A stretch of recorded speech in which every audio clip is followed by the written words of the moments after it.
ಎಲ್ರಿಗೂ ನಮಸ್ಕಾರ. ನಾನಿವತ್ತು 10 ನಿಮಿಷದಲ್ಲಿ ಟೊಮೆಟೊ ರೈಸ್ ಮಾಡೋದು ತೋರಿಸ್ತಾ ಇದ್ದೀನಿ. ಇಲ್ಲಿ ಅನ್ನ ಮಾಡಿಬಿಟ್ಟು ಇಟ್ಟಿದ್ದೀನಿ. 4 ಟೊಮೆಟೊ ತೊಗೊಂಡಿದ್ದೀನಿ. 2 ಈರುಳ್ಳಿ ತೊಗೊಂಡು ಸಣ್ಣದಾಗಿ ಹಚ್ಚಿಬಿಟ್ಟು ಇಟ್ಕೊಂಡಿದ್ದೀನಿ. 1 ಸ್ಪೂನ್ ಶುಂಠಿ ಬೆಳ್ಳುಳ್ಳಿ ಪೇಸ್ಟು, ಸ್ವಲ್ಪ ಕೊತ್ತಂಬರಿ ಸೊಪ್ಪು, ಪುದೀನ, ಕರಿಬೇವು, 3 ರಿಂದ 4 ಹಸಿಮೆಣಸಿನ್ಕಾಯಿ ಹಚ್ಚಿಟ್ಟಿದ್ದೀನಿ. 1 ಸ್ಪೂನ್ ಧನಿಯಾ ಪುಡಿ, 1 ಸ್ಪೂನ್ ಖಾರದ ಪುಡಿ, ಸ್ವಲ್ಪ ಗರಂ ಮಸಾಲ, ಸ್ವಲ್ಪ ಅರಿಶಿನ, ರುಚಿಗೆ ಎಷ್ಟು ಬೇಕು ಅಷ್ಟು ಉಪ್ಪು, 2 ತುಂಡು ಚಕ್ಕೆ, ಲವಂಗ, 2 ಏಲಕ್ಕಿ, 1 ಪಲಾವ್ ಎಲೆ, 1/4 ಟೇಬಲ್ ಸ್ಪೂನಷ್ಟು ಜೀರಿಗೆ, ಕಾಳು ಮೆಣಸು, ಧನಿಯಾ ತೊಗೊಂಡಿದ್ದೀನಿ. ಎಣ್ಣೆ, ಬಾಣಲಿನಲ್ಲಿ ಎಣ್ಣೆ ಹಾಕ್ಕೊಂಡು ಬಿಸಿ ಮಾಡ್ಕೊಳ್ಬೇಕು. ಸ್ಪೈಸಸ್ ಹಾಕ್ಕೊಂಡು ಫ್ರೈ ಮಾಡ್ಕೊಳ್ಬೇಕು.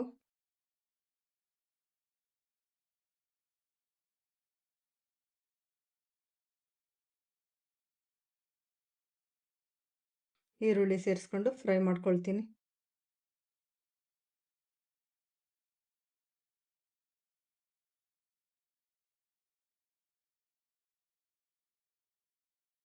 ಹಸಿಮೆಣಸಿನ್ಕಾಯಿ, ಕರಿಬೇವು, ಶುಂಠಿ ಸೇರಿಸ್ಕೊಂಡು ಫ್ರೈ ಮಾಡ್ಕೊಳ್ಬೇಕು.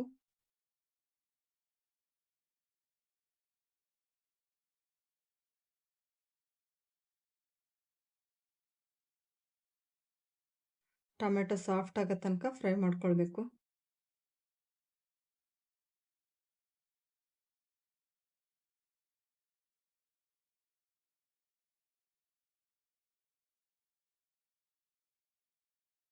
ಡ್ರೈ ಪೌಡ್ರುಗಳು ಮತ್ತು ಉಪ್ಪು ಸೇರಿಸ್ಕೊಂಡು ಮಿಕ್ಸ್ ಮಾಡ್ಕೊಳ್ಬೇಕು.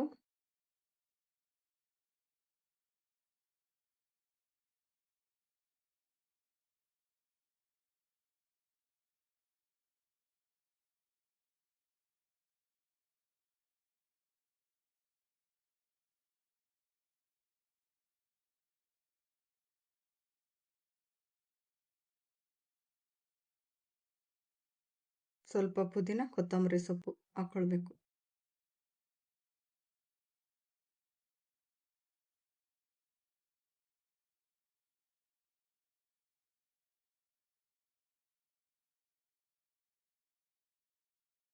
ಅನ್ನ ಸೇರಿಸ್ಕೊಂಡು ಮಿಕ್ಸ್ ಮಾಡಿಕೊಂಡ್ರೆ ಸಿಂಪಲ್ಲಾಗಿ ರುಚಿಯಾಗಿರೋ ಟೊಮೆಟೊ ರೈಸು ರೆಡಿ ಆಗುತ್ತೆ. ಈ ರೆಸಿಪಿ ಇಷ್ಟ ಆದರೆ ಲೈಕ್ ಮಾಡಿ. Thank you.